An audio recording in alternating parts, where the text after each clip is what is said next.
Party సత్తాను చూపే ఒక సందర్భం ఇవాళ ఆగురుతున్నా ఎందుకే లొలిపెట్టుడు ఇప్పుడు ఈరోజు మళ్ళొక్కసారి పార్టీ యొక్క పటుత్వాన్ని చూపే సందర్భం సత్తాన్ని చూపే సందర్భం వచ్చింది.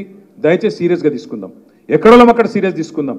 రేవంత్ రెడ్డి మాట్లాడే మాటలు విన్నప్పుడు నాకు మెసేజ్లు వస్తుంటాయి, అన్నా ఎంత మాట అన్నాడన్నా కేసీఆర్ను, ఇట్లంటాడా గట్లంటాడా మాట్లాడుతున్నాడు అని చెప్పి బాధపడుతూ మెసేజ్లు. అన్నాగా యూట్యూబర్ ఇట్లా తిడుతున్నాడు అట్లా తిడుతున్నాడు, మాకు రేషం వస్తుంది తన్నాలనిపిస్తుంది అని చెప్పి మెసేజ్లు పెడుతుంటారు. నేను ఒకటే అంటున్నా, ఎవరిని తన్నులు అవసరం లేదు, గుద్దులు అవసరం లేదు. ఓటు గట్టిగా గుద్దుతే మళ్ళా పార్లమెంటులో మోత మోగితే అందరు మొరిగే ప్రతి ఒక్కరికి సమాధానం చెప్పినట్టు అవుతుంది. రేవంత్ రెడ్డి నుంచి మొదలు పెడితే యూట్యూబ్లో మొరిగే కుక్కల దాకా అందరికి సమాధానం చెప్పాలంటే మన గెలుపే దానికి సమాధానం అవుతుంది తప్ప ఇంకొకటి కాదు. ఇంకొక మాట కూడా నేను మీకు విజ్ఞప్తి చేస్తున్నా, మాకు కూడా ఉంది బాధ. అరే గింత 10 సంవత్సరాలు ముఖ్యమంత్రిగా ప్రజల మద్దతుతో పనిచేసిన నాయకుడు, తెలంగాణ అనే రాష్ట్రాన్నే పుట్టించిన నాయకుడు, శూన్యంలోంచి సునామీ పుట్టించిన నాయకుడు కేసీఆర్.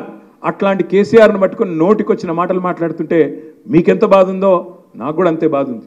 కానీ ఈ సన్నాసులకు సమాధానం చెప్పాలంటే, కరెక్టు జవాబు చెప్పాలంటే పార్లమెంట్లోనే మన ఓటుతోని మనం వేసే వేటే వీళ్ళకు కరెక్ట్ సమాధానం.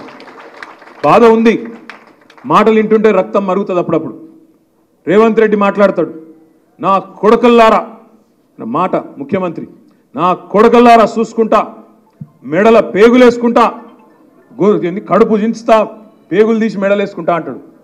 ఆయన ముఖ్యమంత్రి లేదా బోటీ కొట్టేటోడా నాకు అర్థం కాదు. మెడల పేగులు వేసుకుంటే నాకు అర్థం కాదు, అదేం దౌర్భాగ్యం. మెడల పేగులు వేసుకుంటా అంటాడు ఒకసారి.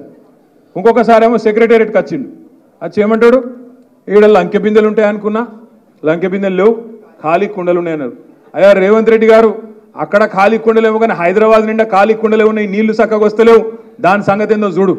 లంకె బిందెలు అంటాడు, లంకె బిందెలు. ఆలోచించును మీరు, లంకె బిందెలట.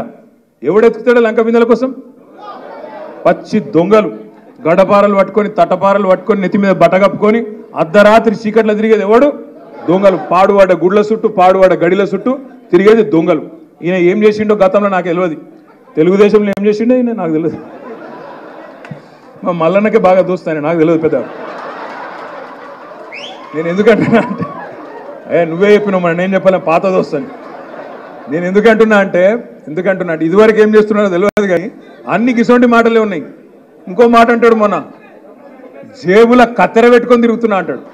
నాకు తెలియకడితే జేబుల కత్తెర ఎవడు పెట్టుకుంటాడే? ఇక మీకు ఎరికే. ఆయన నాకు తెలియకడితే జేబుల కత్తెర పెట్టుకొని తిరుగుతాడు ఎవడన్నా ముఖ్యమంత్రి? కొద్దిగా అటు ఇటు అయితే డేంజర్ కాదు.